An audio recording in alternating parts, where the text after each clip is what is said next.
প্ৰধানমন্ত্ৰী আৱাস যোজনা চৰকাৰে BPL ঘৰৰ আৰু এটা নতুন আপডেট লৈ আহিছোঁ। সেইটো আপডেট হ'ল যদি আপোনালোকৰ চৰকাৰী ঘৰৰ লিষ্টত নাম আহিছিল অথবা আপোনালোকে চৰকাৰী ঘৰৰ কাৰণে আবেদন কৰিছিল আৰু আপোনালোকৰ জিঅ' টেগ সম্পূৰ্ণ হৈ গৈছে, আপোনাৰ পঞ্চায়তৰ পৰা আপোনাৰ সকলো ডকুমেণ্ট জমা লৈছে, কিন্তু তথাপিও আপোনালোকৰ একাউণ্টত ঘৰৰ পইচা সোমোৱা নাই।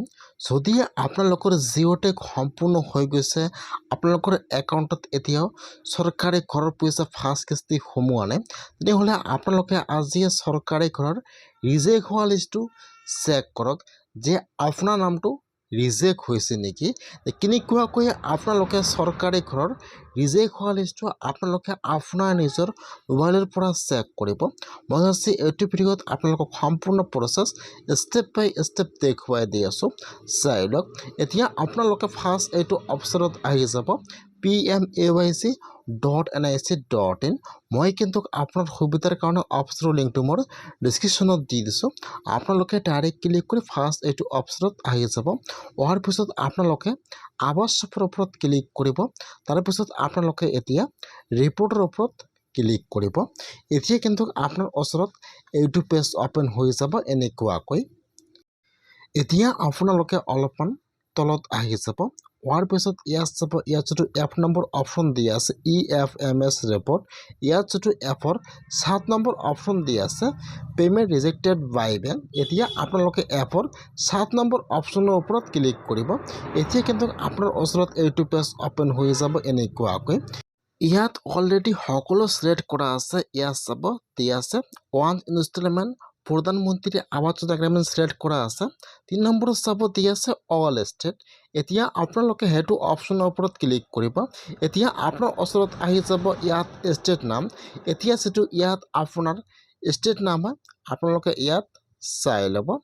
ইয়াত ফাৰ্ষ্ট আপোনাৰ ষ্টেট নাম চিলেক্ট কৰি লৈ ল'ব। তাৰপিছত ইয়াত আহি যাব আপোনাৰ ডিষ্ট্ৰিক্টৰ নাম, ইয়াত আপোনাৰ ডিষ্ট্ৰিক্টৰ নামটো চিলেক্ট কৰি লৈ ল'ব। তাৰপিছত ইয়াত আহি যাব আপোনালোকৰ ব্লকৰ নাম, ইয়াত চাই লৈ ইয়াত আপোনাৰ ব্লকৰ নামটো চিলেক্ট কৰি লৈ ল'ব। তাৰপিছত আপোনাৰ ওচৰত আহি যাব কেপচা। এতিয়া আপোনাৰ তাত যিটো কেপচা আহি যায়, এতিয়া আপোনালোকে ইয়াত যি কেপচা হয় কেপচাটো সেইটো ঘৰত বহাই দিব। কেপচাটো বহাই দি আপোনালোকে এতিয়া ছাবমিটৰ ওপৰত ক্লিক কৰিব। এতিয়া কিন্তু আপোনাৰ ওচৰত লিষ্টটো অ'পেন হৈ যাব এনেকুৱাকৈ।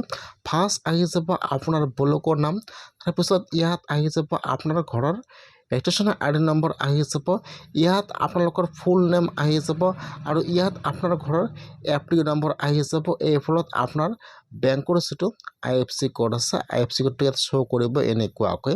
আৰু এই ফলত আহি যাব ৰিজন। যদি আপোনালোকৰ ৰিজেক্ট হোৱা লিষ্টত নাম আহিছে, কিহৰ কাৰণে আপোনালোকৰ নামটো ৰিজেক্ট হৈছে, ইয়াত কিন্তু ৰিজনটো দিয়া থাকিব। ইয়াত চাব কিছুমানৰ একাউণ্ট ব্লক, সেইকাৰণে ঘৰৰ পইচা সোমোৱা নাই, আৰু কিছুমানৰ একাউণ্টৰ সৈতে আধাৰ কাৰ্ড লিংক নাই, সেইকাৰণে কিন্তু একাউণ্টত ঘৰৰ পইচা সোমোৱা নাই, আৰু কিছুমানৰ ইয়াত একো ৰিজন নাই তথাপিও কিন্তু নামটো ৰিজেক্ট হৈ গৈছে। এতিয়া আপোনাৰ ডিটেইলছটো কেনেকৈ চেক কৰিব চাই লওক।